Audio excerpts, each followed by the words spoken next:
at the city, state, federal levels. We kicked this series off last month with Congresswoman Maxine Waters, and this month we had LA Unified School District Superintendent Austin Buettner with us. If you missed any of these webinars or any of our prior webinars on sustainability, housing, or economic development, please go to the website at labc.com and enjoy them at your convenience. Today, we are honored to be joined by our good friend, LA City Council Member Paul Krikorian. As you know, Councilman Krikorian is the chair of the city's Budget and Finance Committee, and he's also the chair of the Ad Hoc Jobs Committee. He was appointed as the chair of the Budget and Finance Committee to help Los Angeles recover from the Great Recession. Thanks to his leadership and fiscal prudence, the city was not only able to recover from the recession, but did so in a way that created jobs, spurred economic development, and built up our reserves. Now he is faced with another daunting task, helping the city recover from the economic impacts and job losses created by the current public health emergency. Mayor Garcetti has released his budget proposal, and now the budget process is being heard in the LA City Council. We look forward to hearing from the council member what the true impact of this crisis is on the budget and how the city is looking to prioritize its spending and help protect local business, jobs, and critical services. But before we get going, we just want to note that we have muted everyone's videos and mics so that we do not interrupt the presentation. And we will have time for Q&A. So please feel free to submit your questions during the presentation by using the Q&A feature at the bottom of your screen. Thank you. And now please welcome Councilman Paul Krikorian. Well, thank you very much, Mary. It's a great pleasure for me to be back with you again. Just had a chance to speak with LABC not that long ago. I feel like I'm coming often enough that I should be a board member. So, but I'm really glad to be back with you. And I'm glad to be able to have the chance to talk to you all about the city's current budget situation, because it is, needless to say, the thing that is causing many of us in Los Angeles to lose a fair amount of sleep over right now. It is a grave situation, to be sure. But as you said in your generous introduction, we've been in a similar place before. And I began as Budget Finance Chair. This is my 9th fiscal year as Budget Finance Chair. And I started that job at a time when the city was still recovering from the greatest economic catastrophe that we had had as a nation since the Great Depression. And it was a time that our situation seemed we were facing almost insurmountable barriers. The CAO at that time had projected out-year budget deficits in excess of $1 billion. And we were in I think my first or second year as a council member, there were serious proposals to lay off 6,000 city employees. Mayor Reardon had said in his op-ed in the in the Wall Street Journal that it would be inevitable that the city would have to file for bankruptcy. There was no way around it, so we should just go ahead and do it, rip the bandage off, and suffer the short-term pain in order to begin our recovery. So it was bleak, and there didn't seem to be a lot of good alternatives, but we chipped away at that deficit. We worked hard to consolidate services, to contract where we could find greater efficiencies. We reduced the size of the workforce to the smallest it had been since Tom Bradley was mayor. We worked with our labor partners to defer some employee pay increases and benefits. We implemented a furlough program and engaged in pension reform as well. And through all of those steps and others, we were able not only to eliminate almost the entirety of the structural deficit, but in the process, we built up the largest reserve that the city had ever had in the entire history of Los Angeles. Just a few months ago, we were sitting in a position of having about an 8% total reserve. And So credit rating agencies throughout the country and others had recognized that, acknowledged the financial strength that the city of Los Angeles was enjoying at the time. And then in very short order, all of that ground to a halt, as it had for local government throughout the country. And we were hit with COVID-19, which caused an economic shutdown, which dramatically impacted our revenues, which are highly economically sensitive in the city of Los Angeles. And I just want to give you a few quick examples of that. In March, our sales tax revenues were down 10% from the prior year. In April, they continued their downward slide and were down 17% from the prior year. Our temporary occupancy tax, the hotel tax, was down 11% in March year over year. And by April, it was down 77% year over year. Parking occupancy tax down 12% in March. By April, down 78%. Utility users tax also down, and other revenue streams that we have that are economically sensitive all fell precipitously. And so I think, that's relevant to our discussion for a couple of reasons. First of all, it has a dramatic negative impact on the current budget. But it also points up the importance of ensuring that this city does everything that we can possibly do to spur economic recovery as quickly as we can. And that's one of the great lessons learned from the last recession.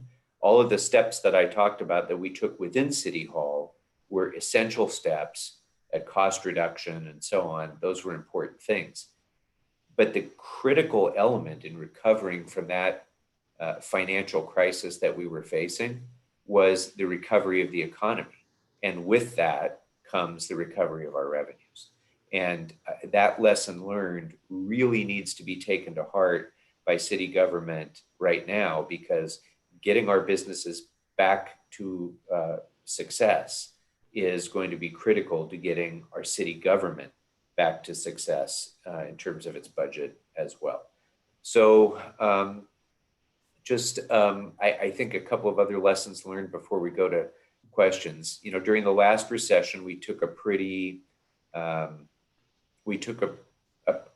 broad approach to furloughs and other spending reductions. And as a result, we actually reduced hiring and reduced personnel in areas, building and safety, the planning department, other areas where the loss of those personnel, I believe, actually impeded our economic recovery and slowed down development and foreign direct investment and other things where, had we had full staffing levels, we might have been able to expedite the recovery even faster. So I want to make sure that we don't make that mistake again. And the mayor's proposed budget that is before the council now does include furloughs, but the furloughs exclude the Bureau of Sanitation. They also exclude Department of Building and Safety. And there are some furloughs in the planning department, but they're starting off from a much better position than they were before, because over the last 8 years, this has been one of our priorities, to rebuild the planning department to enable more investment in the city of Los Angeles and a faster timeline to get to ribbon cuttings to help enable our investors, or foreign direct investment and other kinds of investment and development here, to try to ensure that we speed that process up as much as possible. And so planning is in a better position than they were, but still there are going to be challenges there, and there are probably going to be some impacts that come from that. Now, the other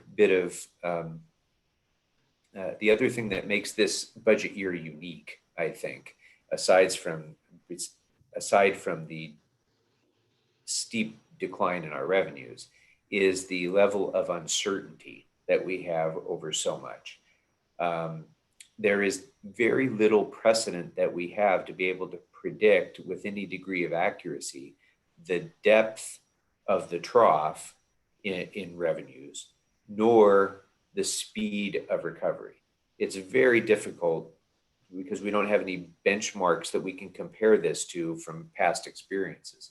So we already know that even with the difficult budget that the mayor has proposed, it's likely that revenues are going to be at least another $45 to $50 million below projections for next fiscal year, best case scenario.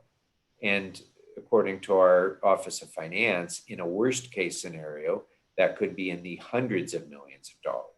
So even on top of the furloughs and the other reductions that the mayor has proposed, we may have to find significant additional savings just because of that variability of the revenue assumptions for the next year.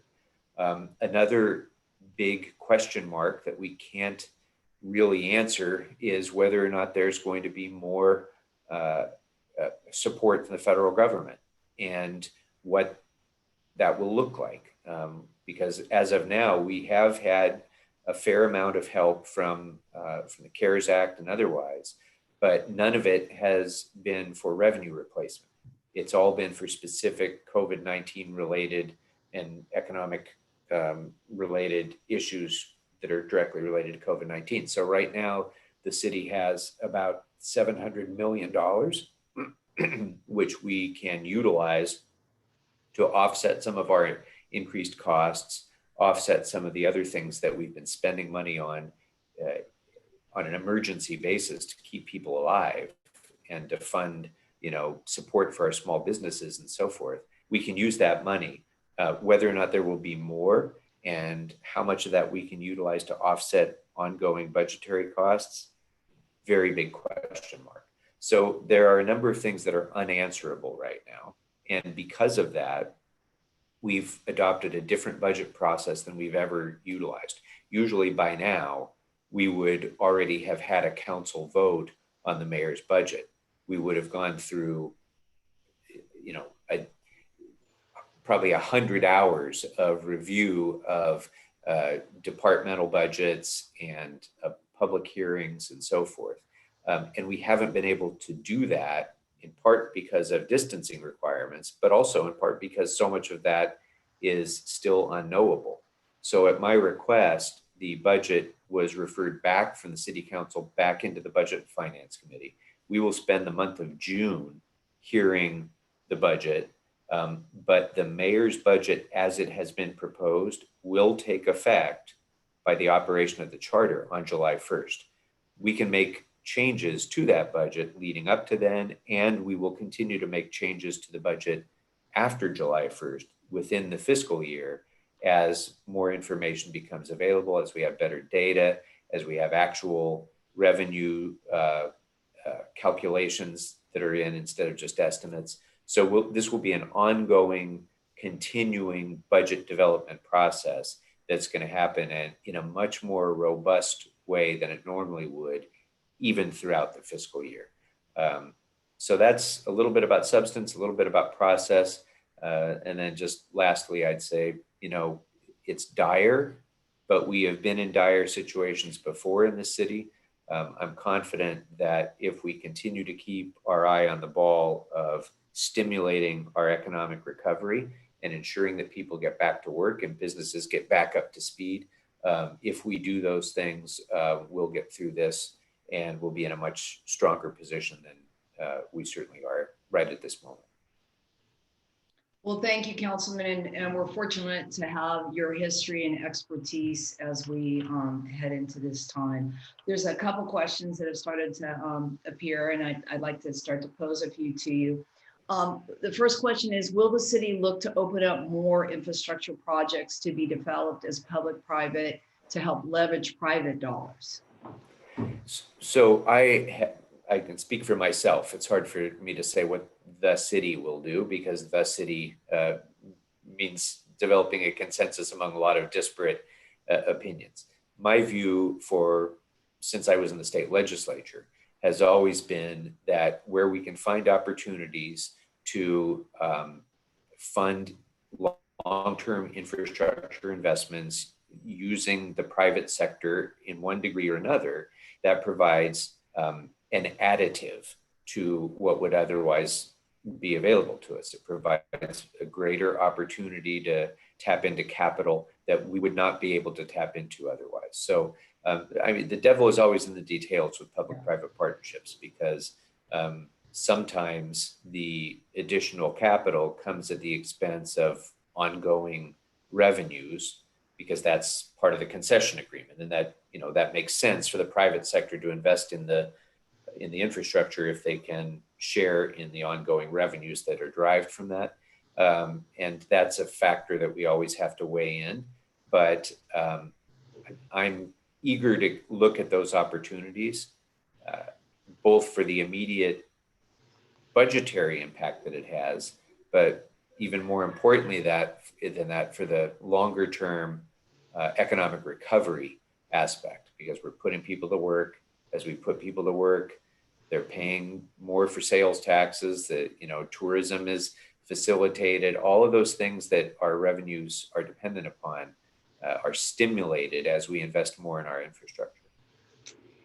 Yeah, and then I have a question. We were talking to Supervisor Mark Ridley Thomas yesterday, and he brought up an issue to us about the impact to Prop H funding of a deficit, and what he thought the deficit amounts would be for this year and potentially next. I'm wondering how this budget will affect current funds that are targeted at programs like HHH, which is our part of the housing budget. Is this affected, or are those dollars separate from the budget? Well, they're separate from the general fund expenditures that I'm talking about, because, right, you know, when we have special funds that are designated for specific purposes and with specific revenue streams, we have many of those in Los Angeles, by the way. Right. We have a very high percentage of our budget is in the form of special funds that are fee driven or right, otherwise. So some of those will be dramatically impacted. Some will not be impacted at all. It just depends on the nature of the special fund. But I will say, since you mentioned and HHH specifically, even of greater concern to me than the availability of existing funds is the likely spike in additional costs that we're going to have. Because with the rising unemployment level, it's hard for people to keep in mind sometimes, I think, that the average American has about $1,000 in savings, which is just, it's almost impossible for most of us to imagine. But when you have $1,000 in savings and you're out of work, you're pretty close to slipping into homelessness. Right. And that's the situation we have in Los Angeles as well. So with this spike in unemployment, there will be an increase in economically driven homelessness. And that means that all of our costs related to that are going to be significantly increased. We also, as I think all of you may know, are involved right now in litigation that was brought by primarily some downtown business interests with regard to what the city and the county should be doing to respond to homelessness. And that litigation affords us an opportunity to find some comprehensive solutions to this, but it will be at significant cost to invest in the kinds of solutions that will be sustainable to address homelessness. It's an essential thing that we have to do, of course. The timing of having to make those increased investments at a time when our general fund revenues are being decimated is a major challenge. It'll be certainly the biggest challenge I'll have in my public life. So we're getting the question, what areas are taking the deepest cuts to offset the loss in revenues? Well, the mayor has proposed a furlough across all departments other than sanitation and police and fire. And police and fire sworn. The civilians will be impacted. And that furlough is equivalent to about a 10% loss in our personnel. Mm-hmm. So that's a significant service reduction across all of those departments. That's significant. It's manageable, mm-hmm. I think. But what I'm concerned about is where the next $100 million or $200 million or so of cuts will need to come if revenues continue to fall below target. And that's a place where, honestly, all of you need to be engaged as stakeholders to help us through that process and identifying where are the areas that would be most harmful to our economic recovery if those areas were hurt. There's a lot of discussion right now about what the core services of the city need to be and what the first order of business is. Keeping people alive through our fire department, through emergency management, through the police department, probably priority number one. Mm-hmm. But what constitutes core services as you work your way out from that circle becomes a more complicated question that your members really need to be engaged as stakeholders in, because other people are. Yeah, no, I remember we had, I believe it was referred to as an accordion approach at one point when Austin Butner was our deputy mayor, that we were going to reduce services and then expand back out based on demand. So I'm remembering now all the debates that ensued regarding core services and their flexibility. But I think what people are now asking is, given this situation, how can we use the resources we have to help stimulate, and what are the best sort of back to work initiatives that can be rolled out in the short term that will have the largest revenue impact? So there have been a few steps that we've taken already, and obviously I really welcome LABC's input and the input of the rest of the business community in helping to develop those policies. But immediately upon the declaration of this COVID-19 emergency, one thing that we did is I initiated a program with the mayor to create an $11 million small business emergency loan program to try to keep our small businesses afloat with no fee loans. We set aside a $25 million senior meal delivery program that will help some of our hoteliers have a stream of income when their hotels are closed. You know, they have 95%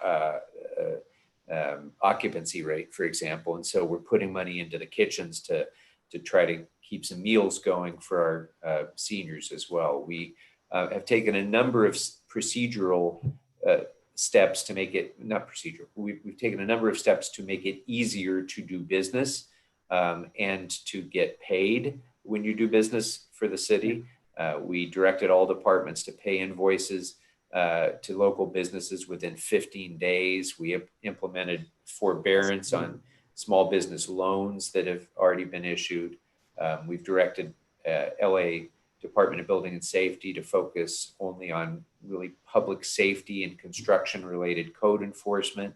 Again, looking for ways that we can to try to find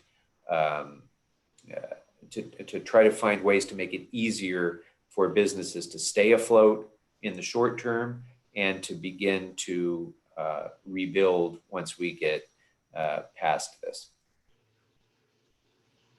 Yeah, and I think those are the things that you have to do that make a big difference, particularly the payment on time of small businesses. I have heard people comment how thrilled they were to not have to, not have to keep following up, but actually get paid on time. That's yeah, city hasn't had the best reputation with that, and if this is the crisis that helps us get over that hump, then that will be a good thing. And then, as we discussed the last time I was with you, of course, our regional procurement program to try to get Yes. more investment into local contractors who can participate in some of our larger investment of infrastructure money and large event investments. We have completed, separately from COVID, my ad hoc jobs committee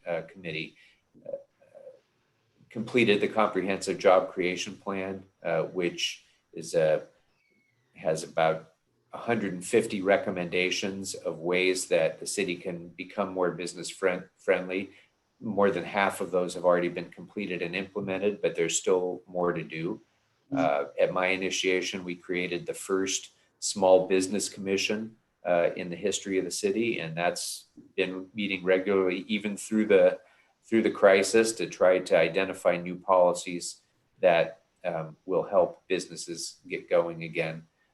And then, of course, we're initiating our JEDI zones, our jobs and economic and development incentive zones. That will be up for a vote, I think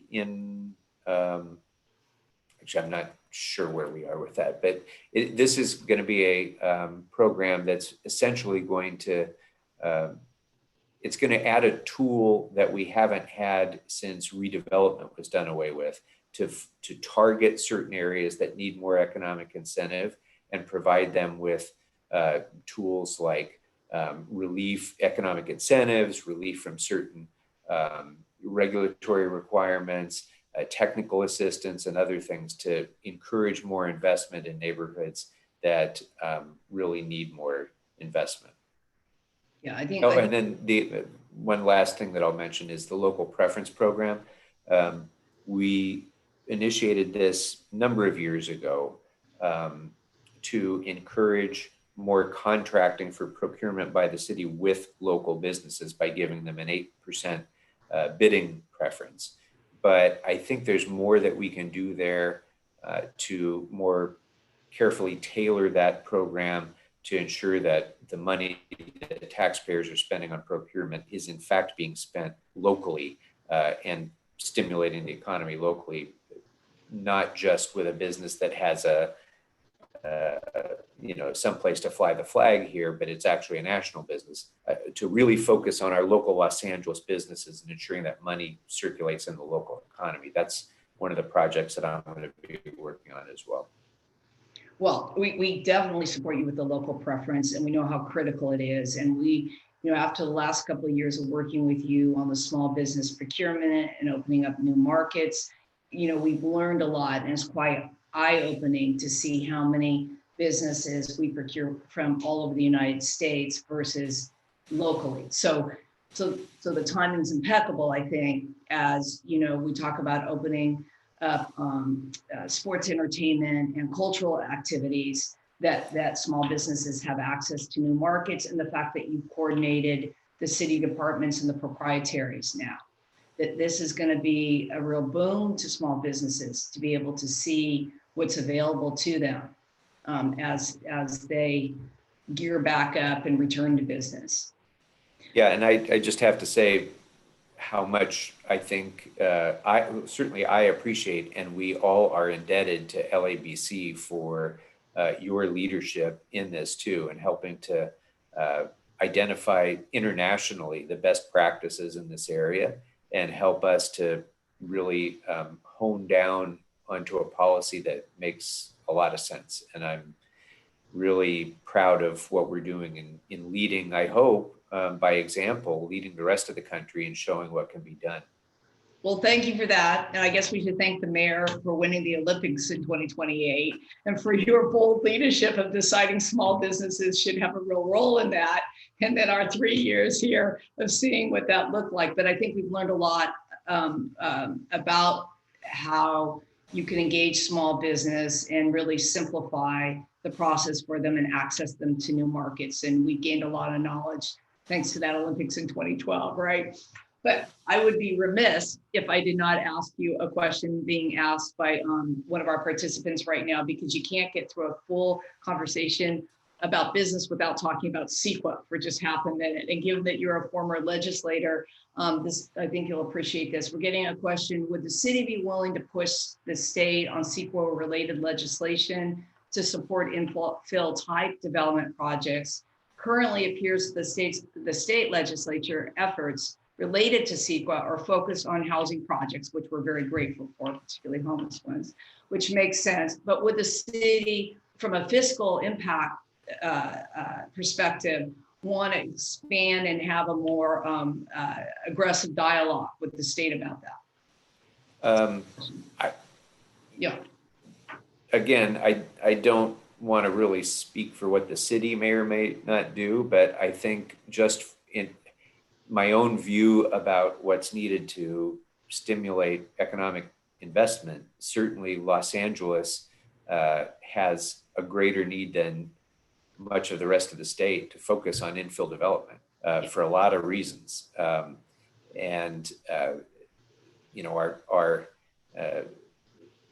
fact that we don't yet have the most robust transit system around means that we need to continue to focus on bringing things in rather than expanding horizontally. It also makes all of the investments that we are making right now because of Measure M much more effective if we have job centers and residential centers that are more concentrated. And so I think we certainly, from a planning perspective, would benefit a lot from that. And I think it is time that Sacramento take a harder look on what parts of CEQA are actually fulfilling positive environmental objectives and which may even be impeding them. And when you come to a point where you're impeding infill development, in many ways you're having a negative environmental consequence because you're encouraging sprawl, you're making carbon reduction strategies more difficult. So I think every now and then you have to take a look at things and see, is this still working the way that we had hoped that it should work? So you'd be open to that conversation? Yeah. I'm open to having that conversation. I will say that I'm probably, of all the members of the city council, I have probably introduced the fewest resolutions asking the state legislature to do something, because I try to focus on what we do in City Hall and let the state legislators focus on what they do. I just think it's a more effective use of my time and energy. But yes, as I think that we would certainly be a city that would be benefited by having the ability to do more infill investment. Yeah, I think that's right. I mean, we're in a situation where the federal government's much more important to us in terms of direct financing in a crisis.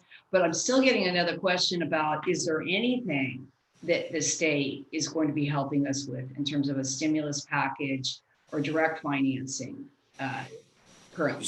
So yes is the short answer, and they already have, and we've worked really closely with Governor Newsom's office, and the meals program that I just described is one example.